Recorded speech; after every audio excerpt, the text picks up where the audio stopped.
নমস্কার শিক্ষার্থীরা, ইলেকট্রিশিয়ান ট্রেডের এই সেশনে আপনি ভোল্টেজ স্টেবিলাইজার, এমার্জেন্সি লাইট এবং ইউপিএস কিভাবে ত্রুটিগুলো পরীক্ষা, বিশ্লেষণ এবং মেরামত করতে হয় সেই বিষয় শিখবেন।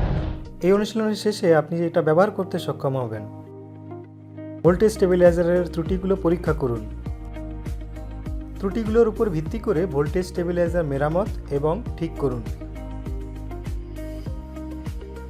এমার্জেন্সি লাইটে ত্রুটিগুলো শনাক্ত করুন। এমার্জেন্সি লাইট রিপেয়ার করে ডিফেক্টসগুলো ঠিক করুন। ইউপিএস এর ফল্টগুলো পরীক্ষা করুন। ইউপিএস মেরামত করে ঠিক করুন। আসুন আমরা ভোল্টেজ স্টেবিলাইজার, এমার্জেন্সি লাইট এবং ইউপিএস এর পরীক্ষা, ত্রুটি বিশ্লেষণ এবং মেরামতের জন্য প্রয়োজনীয় সরঞ্জাম এবং জিনিসপত্রগুলো দেখি। টুলস বা যন্ত্রপাতি। Trainees tool kit 1 set, connector screwdriver set 1 set, line or neon tester 500 volt 1, soldering iron 35 watt by 250 volt 1, desoldering gun 1, multimeter analog by digital 1, clamp on meter 1, উপকরণ common UPS 625 VA by 12 volt 1, sealed lead acid battery with operation manual, maintenance free battery 12 volt 120 ampere hour 1, CRO 20 MHz by dual trace 1. Voltage স্টেবিলাইজারের assemble circuit পরীক্ষা করতে হবে। Emergency লাইটের assemble circuit check করতে হবে। Online UPS এর assemble circuit check করতে হবে। Materials বা components, spare components as required, solder 60 by 40 as required, soldering flux as required, connecting wires as required. এখন আসুন আমরা voltage stabiliser, emergency light, UPS এর টেস্টিং, ত্রুটি বিশ্লেষণ এবং মেরামতের প্রস্তুতিকরণ দেখি। এই অনুশীলনের আমাদের প্রথম কাজ হলো সার্ভিস ফ্লো সিকোয়েন্স এসএফএস এর সাহায্যে ভোল্টেজ স্টেবিলাইজারের ত্রুটি এবং মেরামত বিশ্লেষণ করা। ভোল্টেজ স্টেবিলাইজার সম্পর্কে সমস্ত প্রাসঙ্গিক তথ্য সংগ্রহ করুন, যেমন এর তৈরি, মডেল এবং স্পেসিফিকেশন। এছাড়াও সমস্ত ডকুমেন্টেশন এবং ট্রাবল শুটিং গাইড সংগ্রহ করুন। সমস্যাগুলো শনাক্ত করতে কিছু প্রাথমিক চেক করে শুরু করুন। ভোল্টেজ স্টেবিলাইজারের সম্পূর্ণ ভিজুয়াল ইন্সপেকশন করুন। ফিজিক্যাল ড্যামেজ, লুজ কানেকশন বা কিছু পুড়ে গেছে কিনা তা খুঁজুন। ফুলে যাওয়া বা ফুটো হওয়া ক্যাপাসিটার, ভাঙা তার বা ক্ষতিগ্রস্ত পিসিবি দেখুন। যদি এরকম কোনো সমস্যা দেখা যায় তবে মেরামত করার সময় এগুলো সমাধান করতে হবে।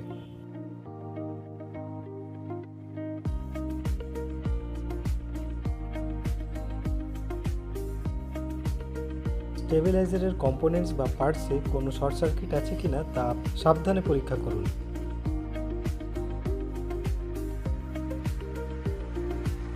স্টেবিলাইজার ইউনিটের এসি মেইন সাপ্লাই কেবলটা ওহম মিটারে কানেক্ট করুন এবং সার্কিট অন করে রেজিস্ট্যান্স পরীক্ষা করুন।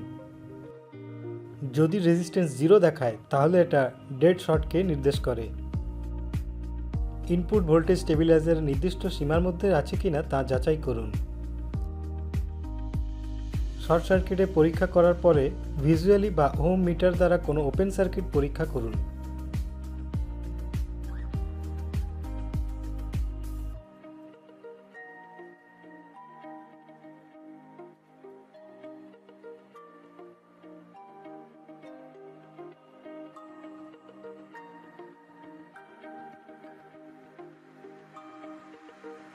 যদি মিটার ইনফিনিটি দেখায় এর অর্থ ওপেন সার্কিট। যদি এটা হেলদি সার্কিট হয় তাহলে এটা রেজিস্ট্যান্স রিডিং দেখাবে। মিটার রিডিং দ্বারা সার্কিটের স্ট্যাটাস অ্যানালাইজ করুন। স্টেবিলাইজারটা যদি শর্ট সার্কিটের সমস্যা ছাড়াই থাকে তবে এটা সাপ্লাই মেইনের সাথে কানেক্ট করুন এবং অন সুইচ দিন। পরীক্ষার সময় দেখা লক্ষণগুলোর উপর ভিত্তি করে সমস্যার জায়গাটা শনাক্ত করুন। স্টেবিলাইজারের সাথে সম্পর্কিত সাধারণ সমস্যাগুলোর জন্য সমস্যার সমাধান গাইডটা দেখুন। ভোল্টেজ স্টেবিলাইজারগুলোর কিছু সাধারণ ত্রুটির মধ্যে ত্রুটিযুক্ত ভোল্টেজ রেগুলেটর, ত্রুটিযুক্ত ক্যাপাসিটর, খোলা বা শর্ট সার্কিট বা অতিরিক্ত গরম কম্পোনেন্টস অন্তর্ভুক্ত রয়েছে। ইউনিটের লক্ষণগুলো পরীক্ষা করুন এবং লক্ষণগুলোর রেকর্ড করুন। সার্ভিস ফ্লো সিকোয়েন্সের সাহায্যে সমস্যার বিশ্লেষণ করুন। আরও সমস্যা আলাদা করতে কম্পোনেন্ট লেভেল টেস্টিং করুন। এর মধ্যে আলাদা আলাদা কম্পোনেন্টসের কার্যকারিতা পরীক্ষা করা জড়িত। রেজিস্ট্যান্স, ক্যাপাসিট্যান্স এবং কন্টিনিউটি পরিমাপ করতে মাল্টিমিটারের মতো উপযুক্ত পরীক্ষা সরঞ্জামগুলো ব্যবহার করুন। ভোল্টেজ রেগুলেটর, ট্রান্সফরমার, ডায়োড এবং ক্যাপাসিটরের মতো কি কম্পোনেন্টসগুলো পরীক্ষা করুন। পরীক্ষার সময় কোনো সমস্যাযুক্ত কম্পোনেন্ট ধরা পড়লে রিপ্লেস করুন।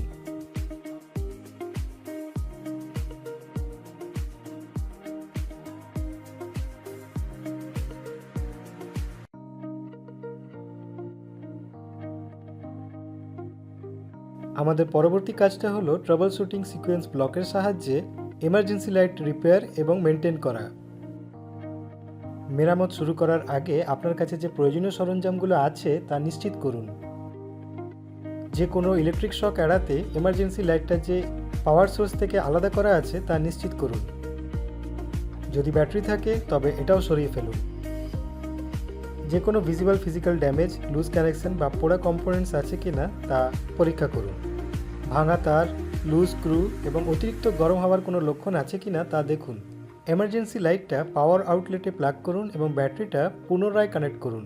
ইন্ডিকেটর লাইট অন আছে কিনা তা পরীক্ষা করে লাইটে পাওয়ার পৌঁছাচ্ছে কিনা তা পরীক্ষা করুন। যদি কোনো পাওয়ার না পাওয়া যায় তাহলে সমস্যার জন্য পাওয়ার সোর্স, আউটলেট বা ব্যাটারি পরীক্ষা করুন।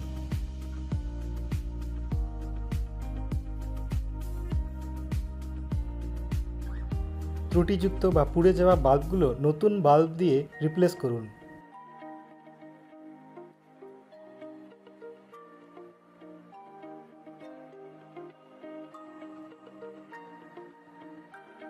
নিশ্চিত করুন যে বাল্বগুলো এমার্জেন্সি লাইটের সঙ্গে কম্প্যাটেবল আছে। কোনো লুজ বা বিচ্ছিন্ন কানেকশনের জন্য তারগুলো পরীক্ষা করুন। তারগুলো ছিঁড়ে গেছে বা ক্ষতিগ্রস্ত হয়েছে কিনা পরীক্ষা করুন। এমার্জেন্সি লাইটে পার্টস বা কম্পোনেন্টসে কোনো শর্ট সার্কিটের জন্য সাপ্লাই কানেক্ট করার আগে সার্কিটটা সাবধানে পরীক্ষা করুন।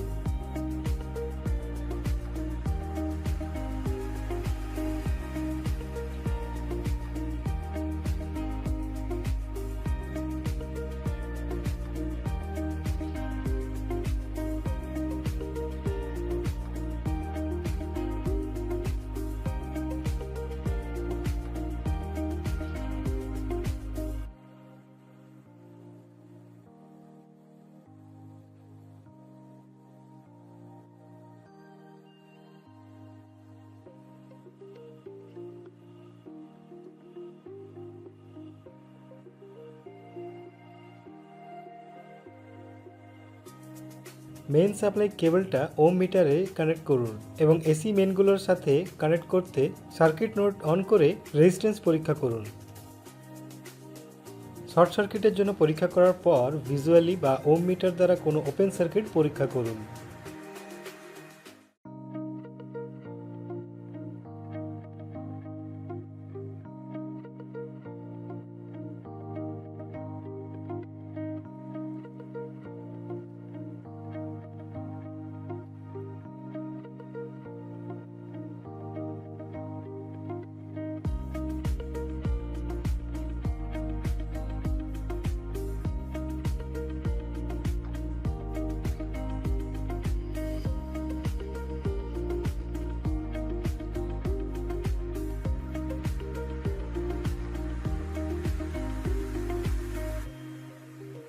মিটার রিডিং দ্বারা সার্কিটের স্ট্যাটাস অ্যানালাইজ করুন।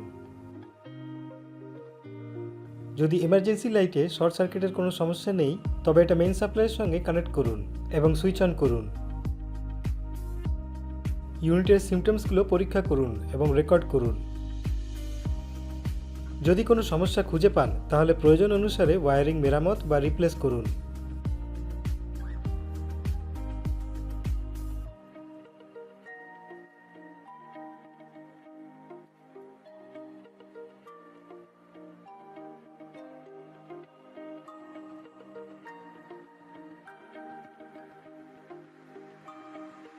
এমার্জেন্সি লাইটে যদি ব্যাটারি থাকে তবে ভোল্টেজ পরিমাপ করতে একটা মাল্টিমিটার ব্যবহার করুন।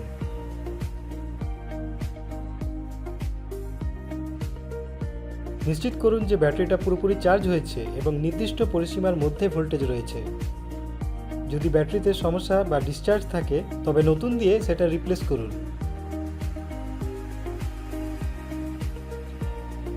যদি এমার্জেন্সি লাইটে রিচার্জেবল ব্যাটারি থাকে তবে চার্জিং সার্কিটটা পরীক্ষা করুন।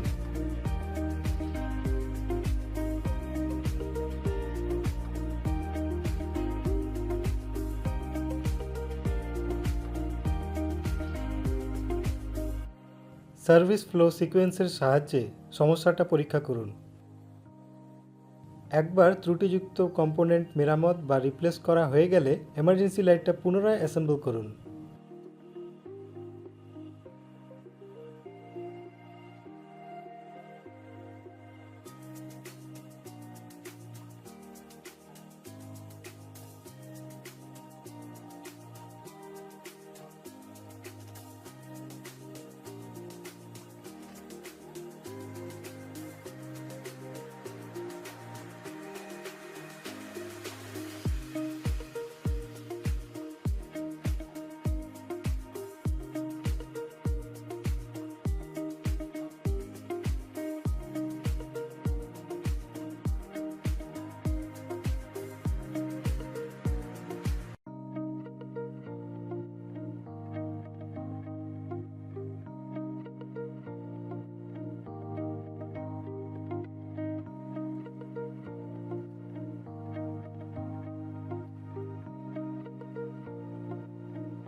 সব ঠিক হলে ব্যাটারি ঢোকান এবং পাওয়ার সোর্সের সঙ্গে কানেক্ট করুন। লাইট সঠিকভাবে কাজ করছে কিনা তা নিশ্চিত করতে পরীক্ষা করুন।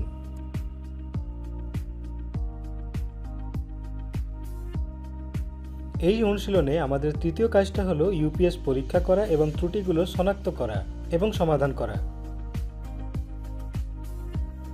প্রথমত আমাদের দেওয়া প্লেটের বিবরণ পড়তে এবং ব্যাখ্যা করতে হবে।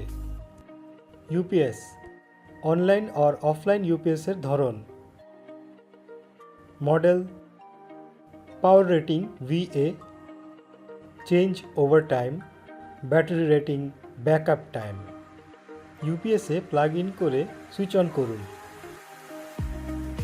লাইন নর্মাল এলইডি সবুজ আলো না হওয়া পর্যন্ত 1 সেকেন্ডেরও বেশি সময় ধরে on off test silence button টিপুন এবং ধরে রাখুন, অর্থাৎ ইউপিএস অন এবং ব্যবহারের জন্য প্রস্তুত করা। যদি সবুজ এলইডি না জ্বলে তবে এর সম্ভাব্য কারণ হতে পারে বাটন প্রেস করা হয়নি বা খুব আস্তে প্রেস করা হয়েছে। ব্যাটারি ভোল্টেজ 10 ভোল্টের চেয়েও কম, পিসিবি ফেলিওর। ব্যাটারি মোডে লোড 20 ওয়াটের কম হতে পারে। ইউপিএস সেলফ টেস্টিং করে সমস্যাটা শনাক্ত করুন এবং trouble shooting sequence block diagram refer করে এই ত্রুটি সমাধান করুন। ইউপিএস বন্ধ করতে on off test silence button টিপুন এবং ধরে থাকুন। লাইন নর্মাল বা ব্যাকআপ এলইডি বন্ধ না হওয়া পর্যন্ত 3 সেকেন্ডেরও বেশি সময় ধরে রাখুন। সুইচের অবস্থা পরীক্ষা করুন বা এলইডি হলুদ এলইডি ব্যাকআপ নিন বা 3 সেকেন্ডেরও বেশি সময় ধরে সুইচ টিপুন এবং সমস্যাটার সমাধান করুন যদি ইউপিএস বন্ধ না হয়। ইউপিএস এবং ব্যাটারি বন্ধ করতে 3 সেকেন্ডেরও বেশি সময় ধরে অন অফ টেস্ট সাইলেন্স সুইচটা টিপুন। ব্যাকআপ চেক করুন। হলুদ এলইডি ব্যাকআপ লাইট অফ হলে ইউপিএস এবং ব্যাটারি অফ অবস্থানে থাকে। যদি ব্যাক এলইডি অফ না হয় তবে এটা নির্দেশ করে যে ইউপিএস সবসময় ব্যাটারি মোডে আছে। এই সমস্যার কারণ হতে পারে পাওয়ার কর্ড, ফিউজ বা up normal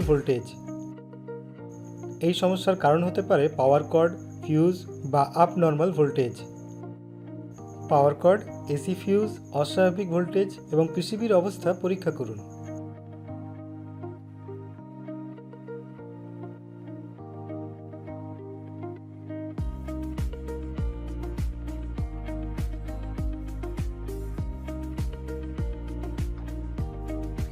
trouble shooting sequence block diagram refer করে সমস্যাটার সমাধান করুন। 1 সেকেন্ডেরও কম সময় ধরে অন অফ টেস্ট সাইলেন্স বোতামটা টিপুন। যখন এসি মেইন সাপ্লাই থাকে তখন ইউপিএস এর কাজটা পরীক্ষা করুন।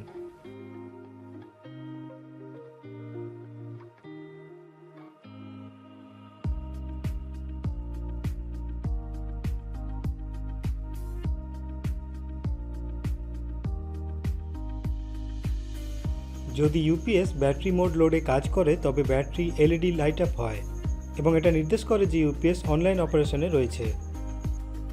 যদি ইউপিএস ব্যাটারি মোড লোডে কাজ না করে এবং অনলাইন অপারেশন ফিরিয়ে দেয় এবং রেড এলইডি জ্বলে, এটা নির্দেশ করে যে ব্যাকআপের সময়টা খুবই কম, ব্যাটারিটা রিচার্জ করার জন্য রিপ্লেস করতে হবে। সঙ্গে সঙ্গে ব্যাটারিটা কমপক্ষে 4 ঘন্টা রিচার্জ করুন। রিচার্জ করা ব্যাটারি দিয়ে ইউপিএস দেখুন এবং পরীক্ষা করুন। Troubleshooting sequence block diagram refer করে সমস্যার সমাধান করুন। যদি রিপ্লেস করা ব্যাটারি লাল এলইডি তখনও অন থাকে তবে ব্যাটারিটা রিপ্লেস করুন। ব্যাকআপ মোডে 1 সেকেন্ডেরও কম সময়ের জন্য on off test silence button টিপুন। অ্যালার্ম শুনুন, এটা সাইলেন্স হওয়া উচিত।